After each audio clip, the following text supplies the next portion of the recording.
When a quiet black girl is brutally bullied at her new school, no one steps in, until her father, a man with a dangerous past he's kept buried for years, decides he's done staying silent.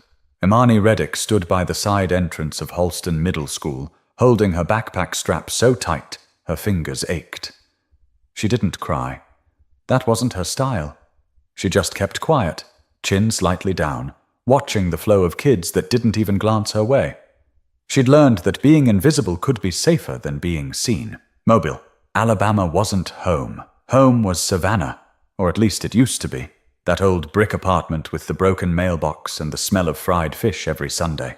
But her father said they needed a new start. So here they were, in a duplex with 2 white walls and neighbors who didn't wave. Her first week at Holston had been mostly quiet. The teachers were polite, her classes manageable, and the cafeteria food tolerable. But kids? Kids could sense difference like dogs sniffing out fear. Imani didn't speak unless she had to. Her voice had weight, her father used to say. She didn't waste it on small talk. Her hair was pulled into neat twists, her shoes clean, and her clothes ironed. Simple and smart. Nothing flashy. Just careful. She didn't want attention. But on Thursday, attention found her anyway. She was walking down the B Hall corridor, heading toward science class, when a tall boy with sunburned cheeks and a smug look stepped right into her path. "Hey," he said, tilting his head like a puppy pretending to be friendly. "You don't talk much, huh?" Imani blinked at him, unsure if it was a question or a trap. "What's wrong? You too good to say hi?" He pressed. "I'm going to class," she said quietly, trying to pass. He sidestepped and bumped her shoulder, making her stumble a bit. "Chill out. Just saying hi. Don't get all defensive." She didn't reply. Just kept walking, heart pounding faster than it should have. His name was Tyler McHale. She learned that later in gym class, when he laughed loudly during a basketball game and called another kid slow as hell, loud enough for the whole room to hear. The other boys laughed with him. Even the coach didn't say much. Tyler had a reputation, but no one said it out loud. He was one of those kids you didn't challenge unless you were trying to make your life harder. Imani had seen his type before, loud, entitled, cruel in that smiling way adults didn't quite catch. That night at home, her dad asked the usual. "How was school, baby?" She shrugged. "Fine. Anybody giving you trouble?" She shook her head. "Nah." Darius Reddick studied her face. His eyes weren't the kind to skim.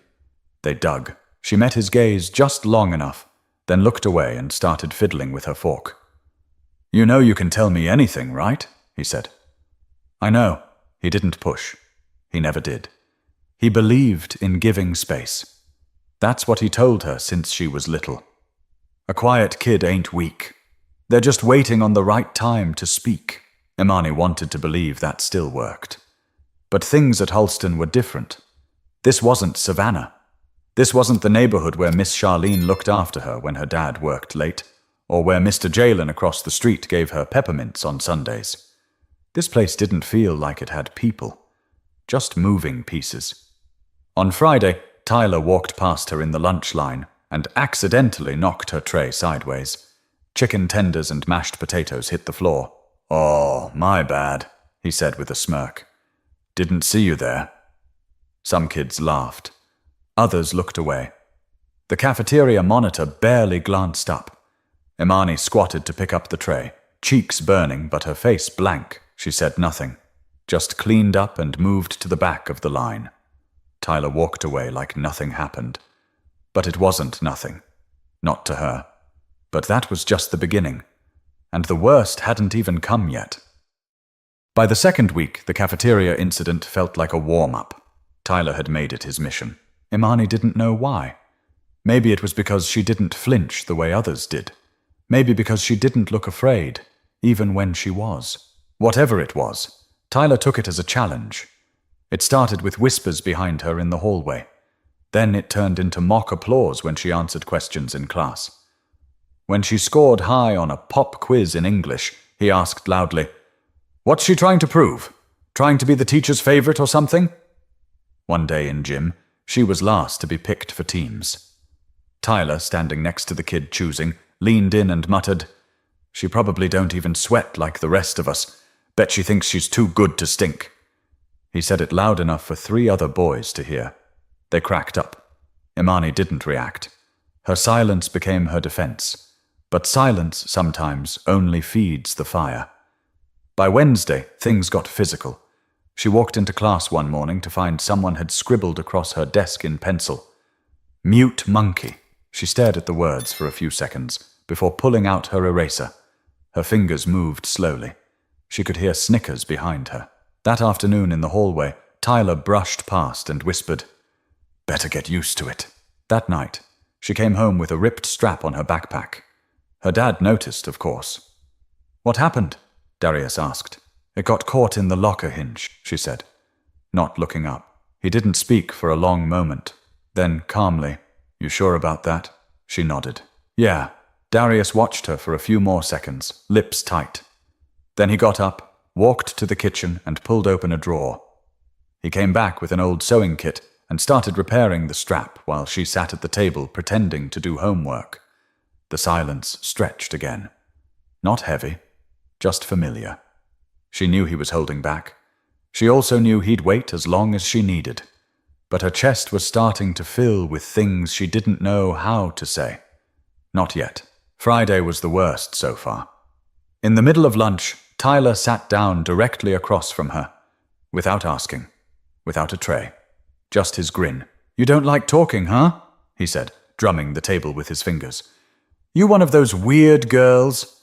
Think you better than people?" Imani kept eating, bite by bite. Slow. "I asked you a question," he said louder. "Or you too stupid to answer?" People nearby started watching. A few phones were out. Imani finally looked up. "No," she said. "No what? I don't think I'm better. I just don't like trash." The moment the words left her mouth, a tray of spaghetti flew from the side. It hit her chest, splattering red sauce across her shirt and down to her lap. Laughter erupted. She stood up slowly, not wiping it off, just staring straight at Tyler. His eyes were wide. Not scared, just surprised. Like he didn't expect her to say anything at all. The lunch monitor came over too late. As always. "What happened?" she asked, already looking annoyed. Imani didn't answer. She just picked up her tray and walked to the nearest trash can. Sauce dripping. Shirt ruined. Her heart a drum in her chest. That night, she didn't eat dinner. Her father knocked twice on her door before pushing it open. She was sitting on the floor, changing the shirt in her sketch pad, drawing thick black lines over what used to be white cotton. "Baby girl," he said quietly. She didn't answer. He came and sat beside her. "I've been keeping my peace," he said. "Trying to let you breathe, give you time. But I know something's going on, and I ain't the type to just sit back while my daughter's hurting." She looked at him, her voice barely a whisper. "I can handle it." "I know you can," he said. "But that don't mean you should have to." But what he didn't know, what neither of them knew, was how close things were to going completely off the rails. It happened the following Tuesday. The school day had dragged on like wet clothes. Imani kept her head down, stayed in the back of classrooms, and avoided the cafeteria altogether. She'd learned which bathrooms were usually empty, which hallways had working cameras, and which ones didn't.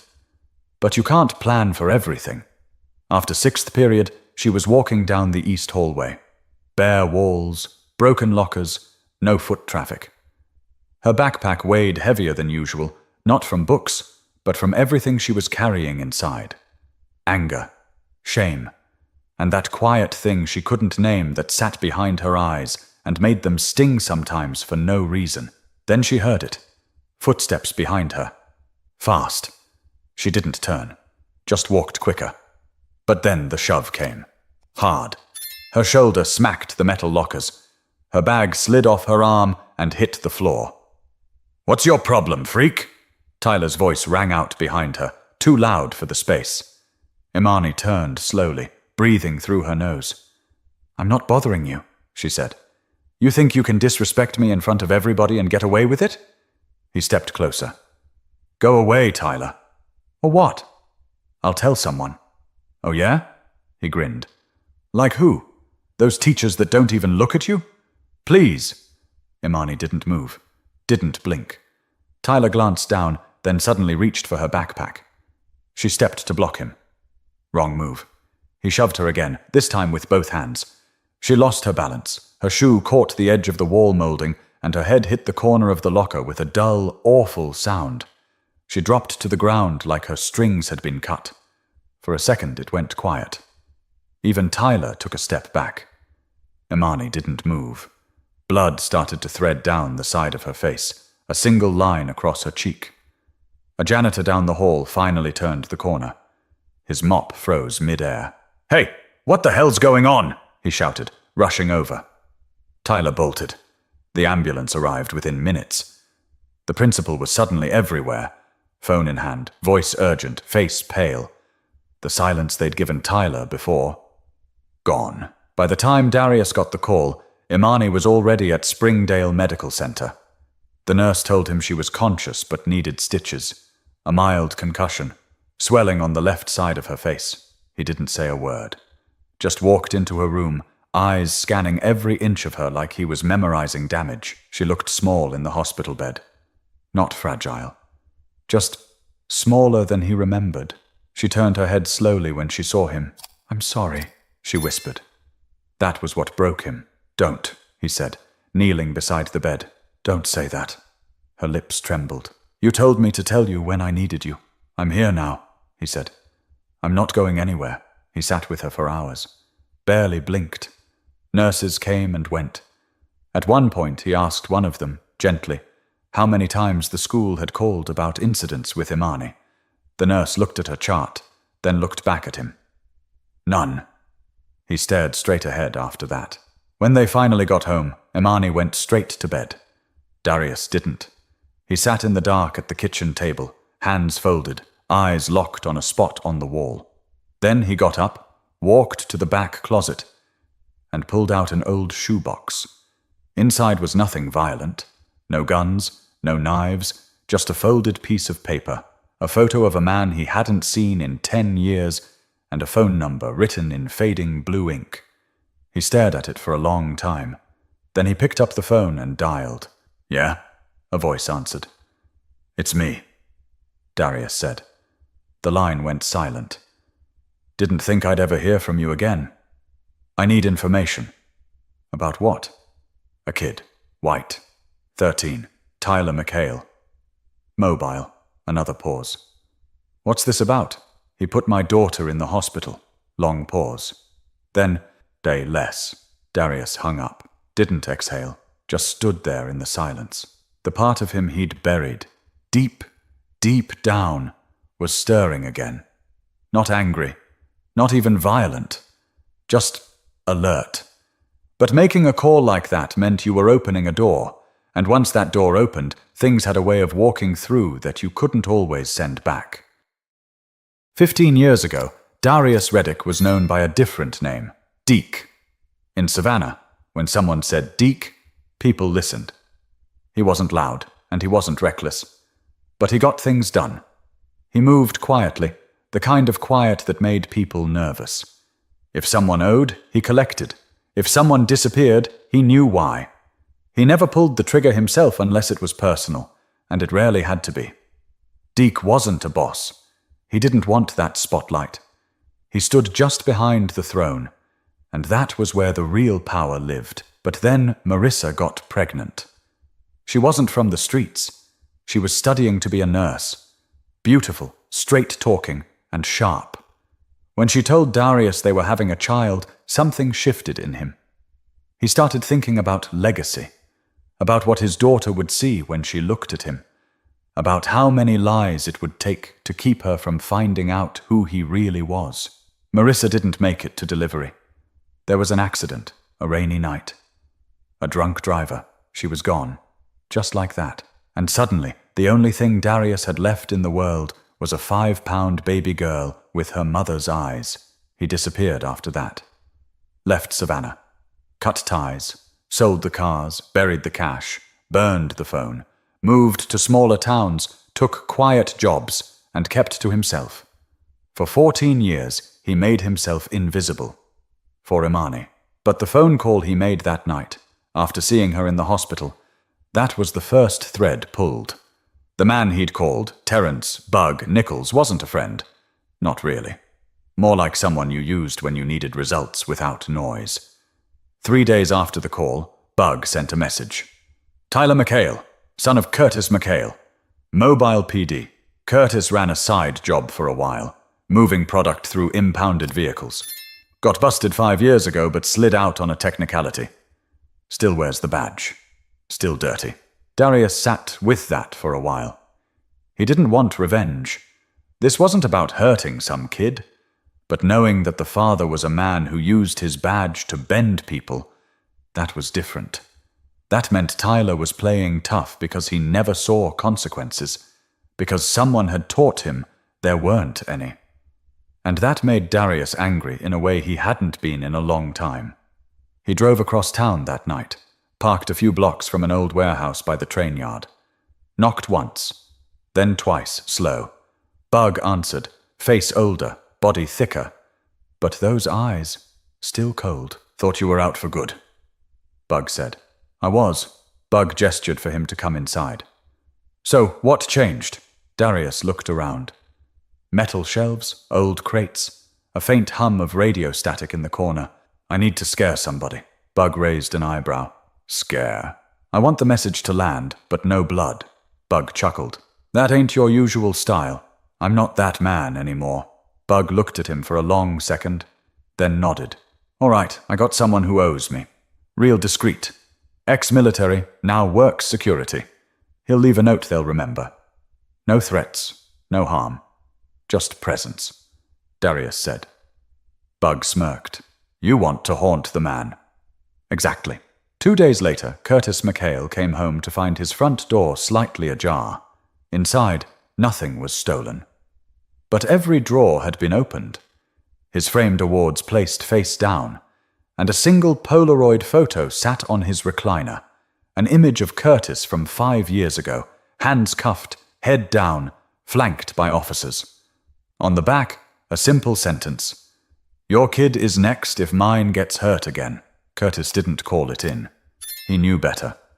This wasn't something you reported. That same week, Tyler stopped coming to school.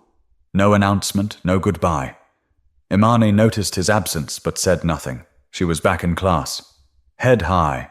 Quiet, but not hiding anymore. But Darius knew that when you stir the past, it doesn't always go back to sleep. Sometimes it wakes up angry. The house phone rang just after 11:30 p.m. Darius rarely answered unknown numbers, but something in his gut told him to pick up. He didn't speak, just waited. A low voice came through, familiar, dry. You made noise, Deke. Darius didn't reply right away. Then, I asked for silence. Just presence. The voice chuckled. Yeah, well, some presence echoes louder than you think. Darius pressed the phone tighter. Who is this? You remember Devon Mars? That name hit like gravel in his throat. Devon Mars had once been a problem solver in Savannah. Ruthless, meticulous, and addicted to power. Darius had crossed him once, years ago, when Mars got too close to someone Darius cared about. It had ended in a standoff that was never spoken of again. Until now. What about him? He's in Pensacola now. Real estate, nightclubs, politics too. His kid goes to Halston Prep. Word is he's heard your name again. And he's not happy. Darius sat back in the chair, the kitchen clock ticking behind him like a countdown. I'm not in that world anymore. Then why's your name moving through it again? Click. The line went dead. For the next hour, Darius sat in silence, mind spinning. Devon Mars didn't forgive, and he didn't forget. If his name was being passed around, that meant others were listening too. It wasn't just about Tyler anymore. It was about what people thought Darius might become again. The very idea of it made his stomach turn. He thought about Imani, how she used to fall asleep on his chest, how she'd learned to walk with her arms out like wings. He'd promised her a different life, a quiet one. But quiet wasn't always safe. At school, people noticed Imani was walking a little taller. She didn't smile much, but her silence now felt different, less like retreat, more like strength. Her teacher, Ms. Kendrick, pulled her aside after class. "I just want to say, I'm sorry we didn't do more. We should have," Imani looked her in the eye. "I'm not waiting for anyone else to do the right thing anymore." Ms. Kendrick paused. "You're stronger than you know." But strength alone wasn't enough. That Friday, a black SUV with tinted windows pulled up outside the school just as the final bell rang. It didn't belong to any parent, and it didn't leave. Imani noticed it. Her stomach twisted, not from fear, but recognition. She didn't know who, but she'd seen a car like that before, back in Savannah. Outside her grandmother's funeral, she told her father that night. Darius didn't ask questions. He just stood, walked to the back room, and took the phone from a drawer. This time he didn't call Bug. He called someone else. A woman answered. Her voice was rough, like gravel and whiskey. "It's been a long time, Deke." "Too long, Tanya." "I heard you went soft." "I did, on purpose." She laughed once. "That's good, but now you're calling. I need eyes on a vehicle, black SUV, tinted, Florida plates, sitting outside Holston Middle School." There was a pause. Then, "I'll have something for you tomorrow." That night, Darius sat by Imani's bedroom door. Not because he didn't trust the locks, because it was the only place he felt he could breathe. The next day, Tanya called back. "Vehicle's tied to Mars nightclub. Not registered in his name, but his driver uses it. Imani's school isn't on his usual route." Darius swallowed hard. "He's not making a move. He's sending a message. Or waiting for you to." That afternoon, Darius drove to Pensacola. No guns, no threats, just an old envelope with a picture of Marissa, Imani's mother. He handed it to the security guard at Mars's club. "Tell him Deke said this is all that matters now, and if anything touches her, I won't come to talk." The guard didn't speak, just took the envelope and backed away like it was radioactive. Darius didn't wait for a response. He drove back home in silence. But when men like Mars feel challenged, they don't let it go. They look for weak spots, and Darius had only one. It started with a package. Small, plain, no return address. Sitting on Darius's porch 2 mornings after his trip to Pensacola. He knew better than to touch it right away. He looked it over, studied the corners. No wires, no weight that felt off. Still, he opened it outside, slowly, with a pocket knife he hadn't used in years. Inside was a USB drive. Nothing else. He took it inside, plugged it into the old laptop he kept offline. The screen lit up with one single video file. Property. He clicked. Footage started rolling. Grainy security footage from a grocery store parking lot. Imani standing near the front entrance, scrolling her phone. Then a figure steps into frame. Doesn't approach her, doesn't speak, just stands across the lot, facing her, watching. Then walks away. The camera pans and follows him. White man, shaved head, blue jacket. A face Darius recognized. One of Mars' old enforcers. Still breathing, apparently. There was no threat spoken. None needed. The message was clear. We can reach her any time. Darius closed the laptop and stood still for a long while. Then he walked into the bathroom and stared at his reflection. He didn't look like Deke anymore. The beard was streaked with grey. His hands looked heavier than they used to, but something inside him, something cold and sharp, was still intact. He picked up the phone and made one final call. "I need all of them in the same room," he said. 3 hours later, he was in the back room of a car shop in Foley. 5 men sat around him, each one with a past they didn't put on paper. "Tell me why we're here," one of them asked. "They threatened my daughter," Darius said. Nobody asked for proof. Nobody questioned his tone. "They want to scare me into silence, but I've stayed silent for 14 years. That's enough." "So what's the move?" Darius leaned forward. "We don't go to war. We go to roots. Every man Mars is connected to. We put light on them. Their records, their deals, their back channels. We leak everything. You trying to destroy him? No, Darius said. I'm reminding him that just because I walked away doesn't mean I forgot how to play. The men nodded. Over the next 3 days, Darius orchestrated a quiet demolition. Public records sent to journalists, photos sent to wives, hidden accounts reported to the IRS. One of Mars's clubs suddenly got flagged for health code violations. Another lost its liquor license overnight. It was all done quietly, legally. But the message was loud. By Friday, the SUV stopped showing up at Imani's school. Mars went quiet. No retaliation, no messages. But it wasn't over. That night, Imani came home from school, found Darius at the kitchen table with the envelope from the club in front of him. She sat across from him. For the first time, she asked, "What did you used to do?" He looked at her for a long time, then said, "I did things I'm not proud of. Things that kept people scared. Things that kept us fed." She nodded, slowly. "And now? Now I'm trying to be something else." She hesitated. "But you went back to it. To protect me. I went back to protect you from people who don't play by rules. Not because I wanted to. Because I had to." She didn't speak for a moment. "I don't want to be afraid," she said finally. He reached across the table. "You're not. Not anymore." They sat there for a while, the evening closing around them. No need for big speeches, just two people understanding something new about each other. The next week at school, Imani volunteered to read her essay aloud in English class. Her voice didn't shake. It was about courage, not the kind in movies. The kind where you show up anyway, speak anyway, stay standing when the world pushes you down. After class, Ms. Kendrick gave her a small smile. "Proud of you." Imani smiled back, small but real. But Darius knew that peace bought this way always comes with a cost. He just hoped he'd paid enough. Spring crept into Mobile quietly that year. The trees along the schoolyard turned bright and full, and the days stretched a little longer. It had been almost 2 months since Imani had seen Tyler McHale's face. She never heard exactly what happened to him. Rumors floated. He transferred schools.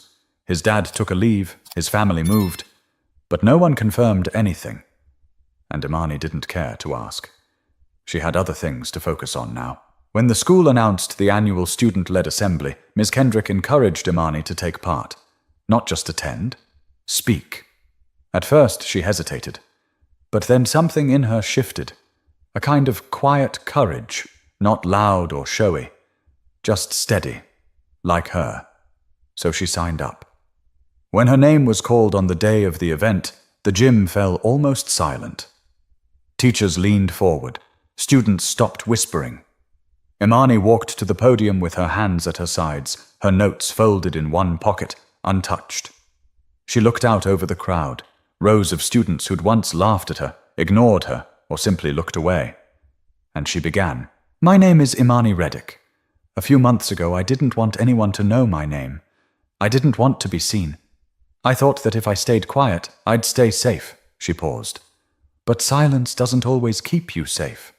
Sometimes it just makes you invisible to the people who should help you, and way too visible to the ones who want to hurt you." A few heads turned. A few faces lowered. "I got bullied. Not because I did anything wrong, just because I didn't fit someone else's picture of what they thought I should be. It hurt. It made me feel small." She glanced toward the back of the gym, where Darius stood, half in shadow, arms folded, watching her. "But what I learned is that silence isn't strength. Knowing when to speak and who to speak to, that's strength. I thought I had to handle everything alone. I didn't." She looked down, then back up. "I had someone fighting for me. Not just with words, but with action. And I want everyone in this room to hear this, especially the ones who feel like I did. You don't have to handle it alone." There was no applause. Not right away. Just a long moment where the words sat heavy, real. Then someone clapped. Then more. And then the room filled with it. Imani stepped down without smiling. She didn't need to. Her voice had done the work. After the assembly, a few students approached her. Quiet, respectful. Some just said thanks. Others said they were sorry. A couple asked if she'd want to hang out sometime. She didn't give them answers right away. She was still deciding. That night, back at home, Darius grilled chicken on the patio. The air smelled like charcoal and sweet onions. Imani sat nearby, knees hugged to her chest, watching the flames flicker. "You really meant that stuff you said?" Darius asked. "I did." He turned the meat once, then looked at her. "Your mother, she used to talk like that, like she could peel the truth out of people." Imani smiled. "You think she'd be proud?" "I know she would." There was a pause. "She'd also say I'm letting you grow up too fast," he added. Imani laughed once. "You kinda are," he chuckled. "Guess we're both learning." Later, as the sun dropped behind the houses, they sat in silence. Not the kind they used to carry around like armor. This one was different. Lighter. Honest. Imani didn't need her father to be perfect. She just needed him to be present. And Darius, for all he had done and all he had buried, knew that protecting her didn't always mean hiding the past. Sometimes it meant owning it, so she wouldn't have to. Life doesn't give you a clean break from the things that hurt you, but it gives you a choice. Stay silent or speak up. Walk alone or take someone's hand. Imani chose to speak, and Darius chose to listen. That's how they healed. Together. If this story meant something to you, don't forget to subscribe for more. Every story we share is about real choices, real people, and the strength it takes to move forward, no matter where you started.